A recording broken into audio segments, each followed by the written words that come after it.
This is Jody Lemieux, your host to the Spiritually Aligned CEO podcast, and you're listening to Conversations with Jody, your one divine guidance system, giving your mindset and business a spiritual facelift by tapping into energy, gaining inspiration, and up-leveling your life by unleashing your infinite potential. Brad, thank you so much for joining me today. Thanks for having me. I'm excited to be here, Jody. I am excited for the listeners to hear a little bit more about you. And we're going to start with your tagline at the bottom of your email. It Mm. says, be extraordinary and lead. What does it mean to you to be extraordinary?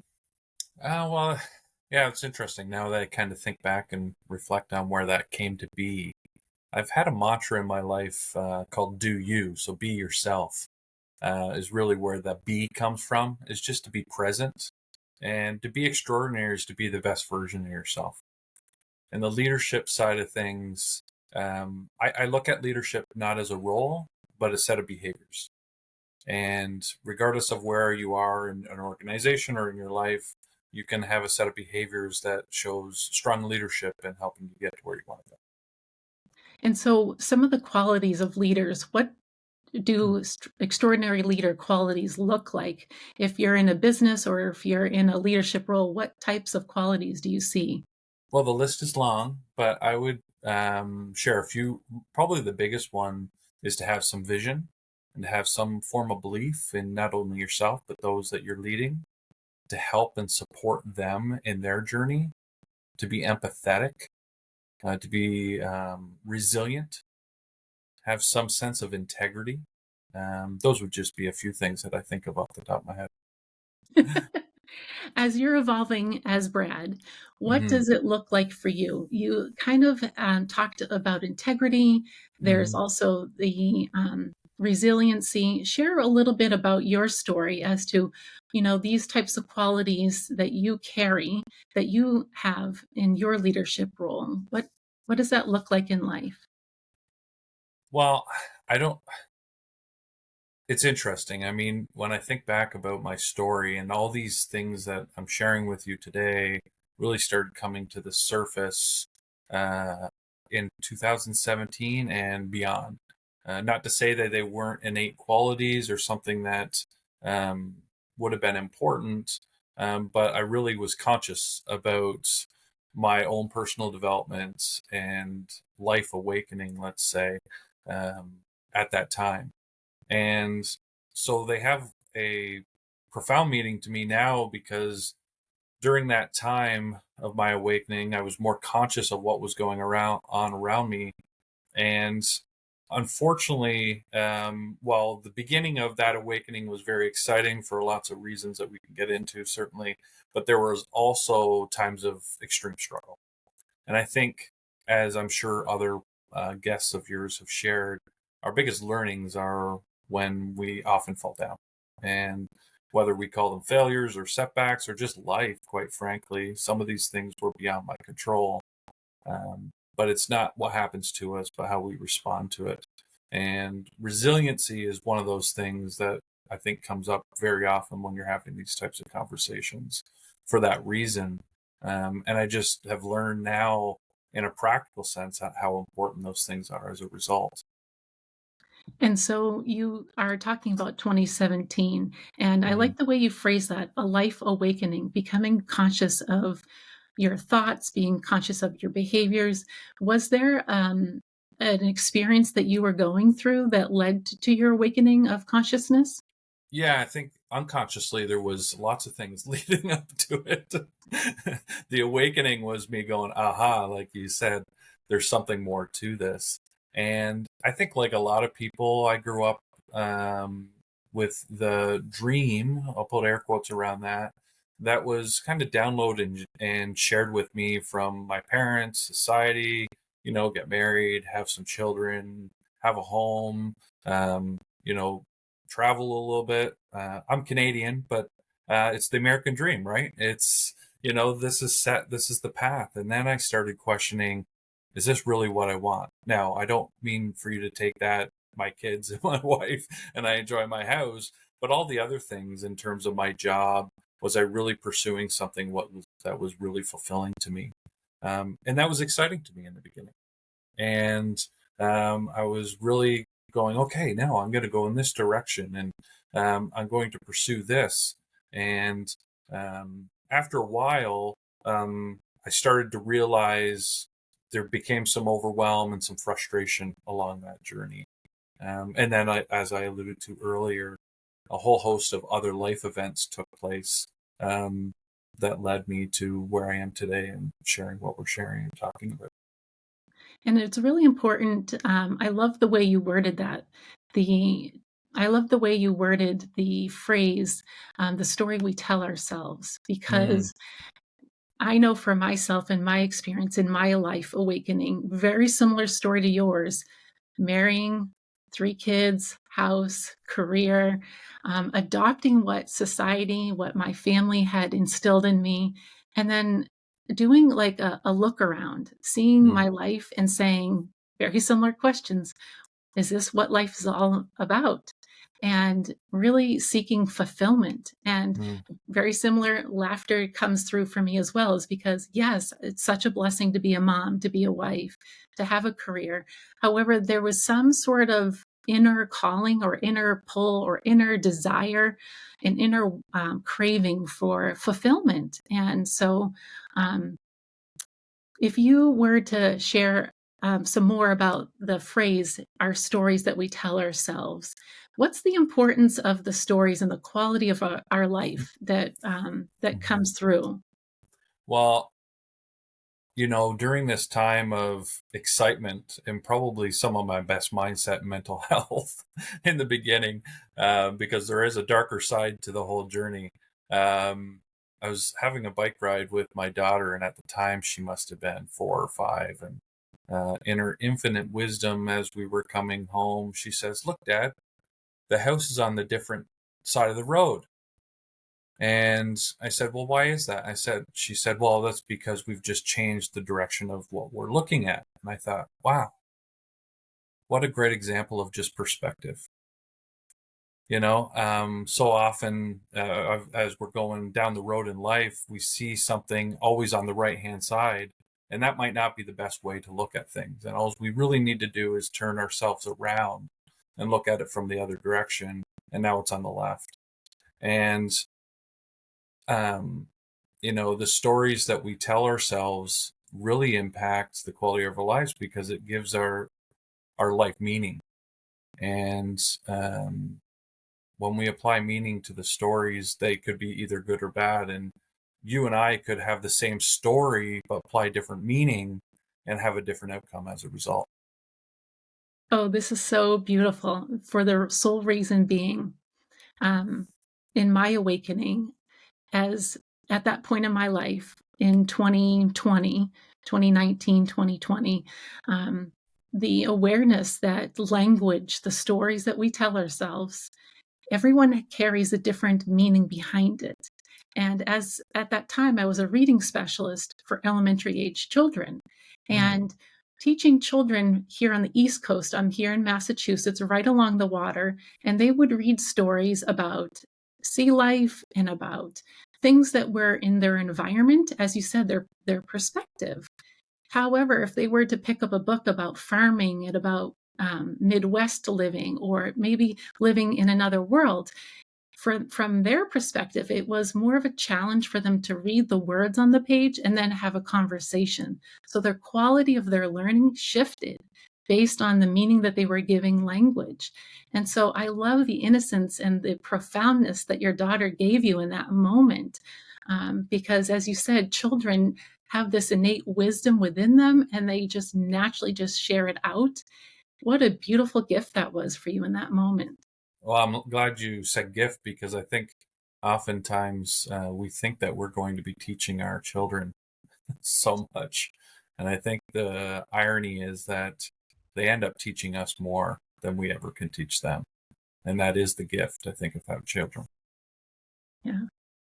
So let's transition a little bit from the perspective of being a parent and having Mm. children inspire us with gifts. So, where does this take you now that you've received this beautiful inspiration, this wisdom, and now in your life? Is this still 2017, or have you now evolved a little bit more in your timeline? Well, and I mean, that was a moment. And I think another big moment was I'm a Simon Sinek fan. And not sure if you're aware of Simon Sinek. Are you? You're nodding your head. Yes, I Yes. am. And I don't know if it kind of was his fault or not. And I jokingly say that, of course. But Start With Why was incredibly captivating to me, because I think that's the big question, isn't it? I mean, again, kids say that always so innocently. Why? I think my midlife awakening was why? And Start With Why became something that I pursued, and I read his book, Find My Why, and that became um, the next evolution, I think, in my growth of getting clear, or trying to get clearer, I should say, on why it is that I'm here and what really truly motivates me, and digging at those fundamental experiences that I had early on in my childhood that informed the person you're speaking with today. Um, I come by it honestly, and sometimes we suppress some of those things. And that's what, I guess, coming back to the first question you asked me, is what does be mean? Is, yeah, be yourself. And I think that's a journey. I think life kind of goes full circle. And as we get older, we become less encumbered by the societal stories that we've picked up. And so, as you're evolving and you're awakening, you Hmm. start with the beautiful gift of innocence, then you're Hmm. moving and evolving into why. And Hmm. then now we're into who. So, who is it that you are as you're experiencing your why and experiencing life and all? So, again, the stories we're telling ourselves, the Hmm. stories that we're believing to be true. Um, those words that we empower ourselves with or disempower ourselves with is Right. really profound at this point in your growth. And so, as you said, sometimes there are experiences that are painful, and sometimes in that pain is our greatest growth. Because when you're experiencing health and wealth and abundance, what more can you experience in that time? Yes, you can experience more of that. However, I know for myself, when I've experienced growth, it comes from those darker moments for me. Hmm. Yeah. Yeah. And I mean, I'm reminded of the late, great Jim Rohn, who said, the same wind blows on us all. It's how we set our sails that sets us apart. And one of the things I guess I learned early on too, or during my journey, probably closer into the 2000s, or 2020s, I should say, the 20s. It's kind of weird to say that, because when I think about that, I think about yesterday, not just recently, is really kind of getting clear on the values and beliefs that I hold that really set me up to, um, become the best version of myself, or quite frankly, how I interact with the world around me. And I guess I would share that with any listener out there is, you know, when life happens, we respond to it. And the first filter that often we're unconsciously putting things through is our values, the rules we create for life, and the belief systems we have. And that was a profound kind of aha for me. Um, and it certainly helps now when I realize when I'm responding to my children, to my wife, to a colleague, to yourself, I'm passing it through this subconscious layer. I'm a computer programmer from school, and I kind of think of things from a procedural standpoint, kind of logically. And anyways, that was kind of like, okay, well, there's these events in life, these things are happening. Now they're passing through this first layer, and just being able to kind of see life stepping back from it a little bit, being that third person, um, has really made a big difference in me being my best self, and just being in a place of peace, I would say. And so, that beautiful awareness that you're expressing and experiencing um, is such great wisdom to impart to people listening, because that for me in my awakening and during my journey, becoming aware, consciously aware that that filter was occurring, and to take the perspective of an observer, to be an Hmm. observer of my thinking, to be an observer of my feelings, to be an observer of what's occurring in my environment is such a profound time in my life and continues to be, because the more I observe rather than be in and attach myself to it, the greater I expand and grow.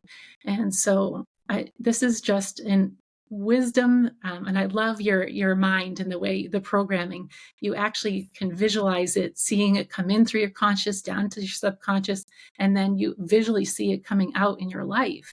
Hmm. And it's a beautiful segue into your business. Your business is Inside Out Coaching. And Hmm. so did this title of your business come about during this time for you? It did, uh, because I do believe that it's an inside job.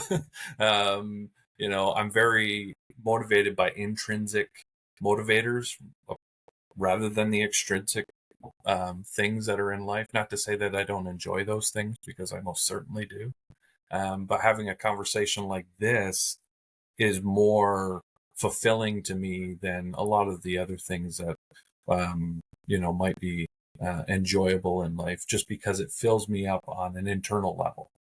You know, um, so yeah, Inside Out is just from the perspective of it's an inside job.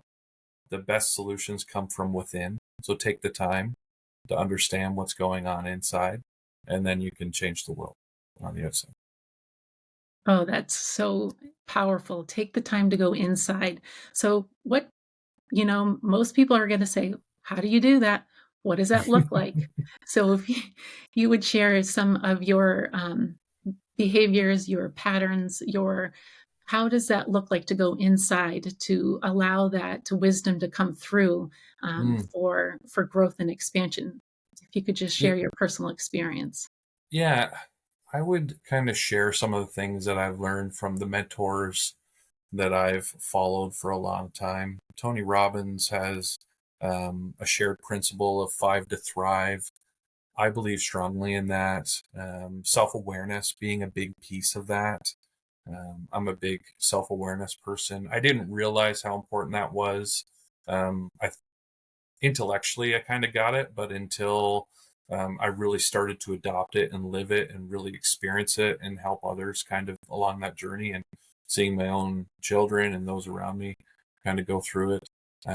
It really is the difference between, um, living a life and self actualizing and becoming the best version of yourself. Um, and the other part of it is having some kind of vision. Um, what are your dreams? I, I I don't think enough of us articulate those clearly to ourselves.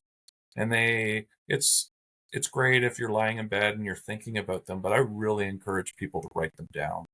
And I'd really encourage them to stretch out 10, 20 years in the future and what you want your life to look at holistically. I think many people probably can identify with maybe a wellness wheel. And if you don't know what a wellness wheel is, you can go out and look at them. But it's really looking at life from many different perspectives. So, financially, of course, people think about that. But emotionally, socially, relationship wise, physically, what do you want your life to look like in all those aspects of your life? And the other thing I would share would be, take some time to write down what you don't want your life to look like. And if you can do those two things coupled with trying to get underneath really what your value systems are, so identifying those values, like I said, that first quadrant can be very, very insightful and helpful.